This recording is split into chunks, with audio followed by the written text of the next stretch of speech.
Na kwa heshima kubwa naomba niwasalimu kwa jina la Yesu. Jambo, tusalimiane hewani. Kwa ndugu Waislamu, assalamu alaikum, Ramadhan Karim. Nichukue nafasi hii kwa heshima kubwa niseme mwanzo pole mamangu. Nimesoma umri wa baba Songo. Babangu ni mkubwa kwa miaka 9. Babangu amesaliwa 50 na huyu amesaliwa 59. Pole sana mamangu. Mwenyezi Mungu ana mpango wa kuweka nafasi hiyo tena. Kwa ndugu yangu Ezra ndio ndugu yangu.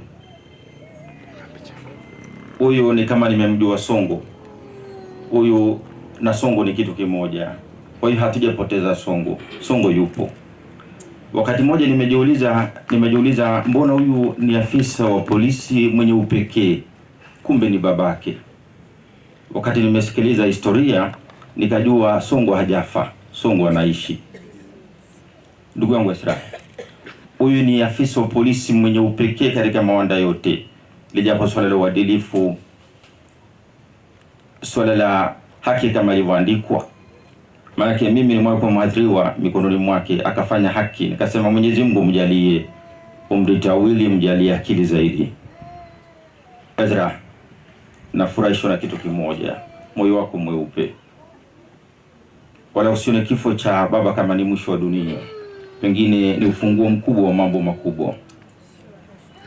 Akanijalia Mwenyezi Mungu mwaka wa 28 nikawa mbunge wa kwetu. Huyu arudi huku tena. Huyu namfanya awe kakangu huyu. Na nimwombee Mwenyezi Mungu apandishwe ngazi zaidi.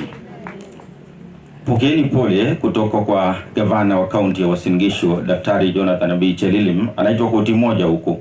Anajua kwenye shajara yake angekuwa eneo hili. Akasema fika kule, mwambie Ezra na familia pole. Kwa hivyo pokea pole za gavana koti moja. Wanajua na moja kwa moja. Nilikuwa nawaambia watu mji wa Eldoret ni mji salama, mji unaosheheni makabila yote.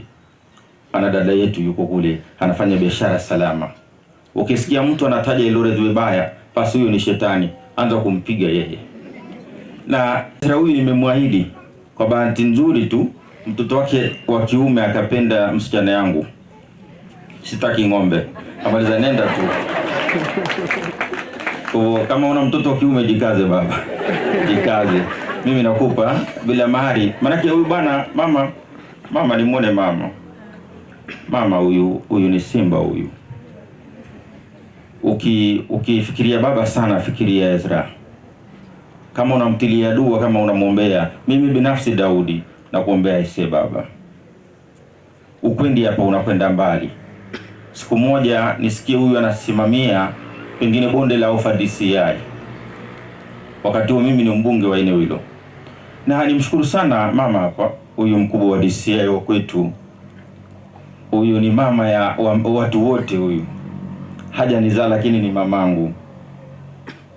Napenda akifanya kucontrol kuja huko, napenda kusema Ezra Ian amecontrol hawa watu vizuri.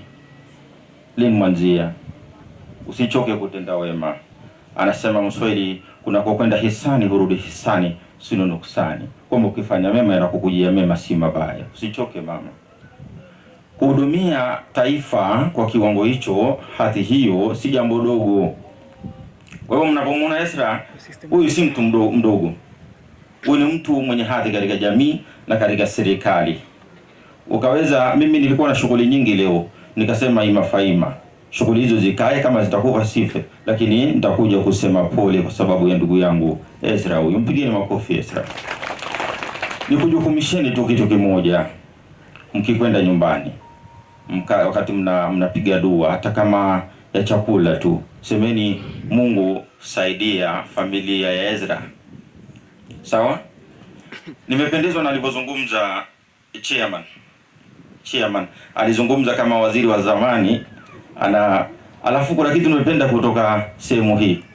Ila madamu utanifundisha lugha hii ya Kimeru tamu sana.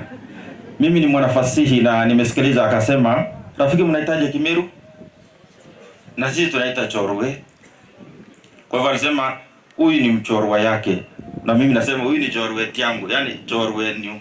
Kwa hivyo mimi ni mwalimu wa fasihi. Kwa hivyo unaona wakale Injili kidogo alafu wa Meru ni kitu kimo. Nikakuja kujua ndo manake huko na huko tuko kitu kimo.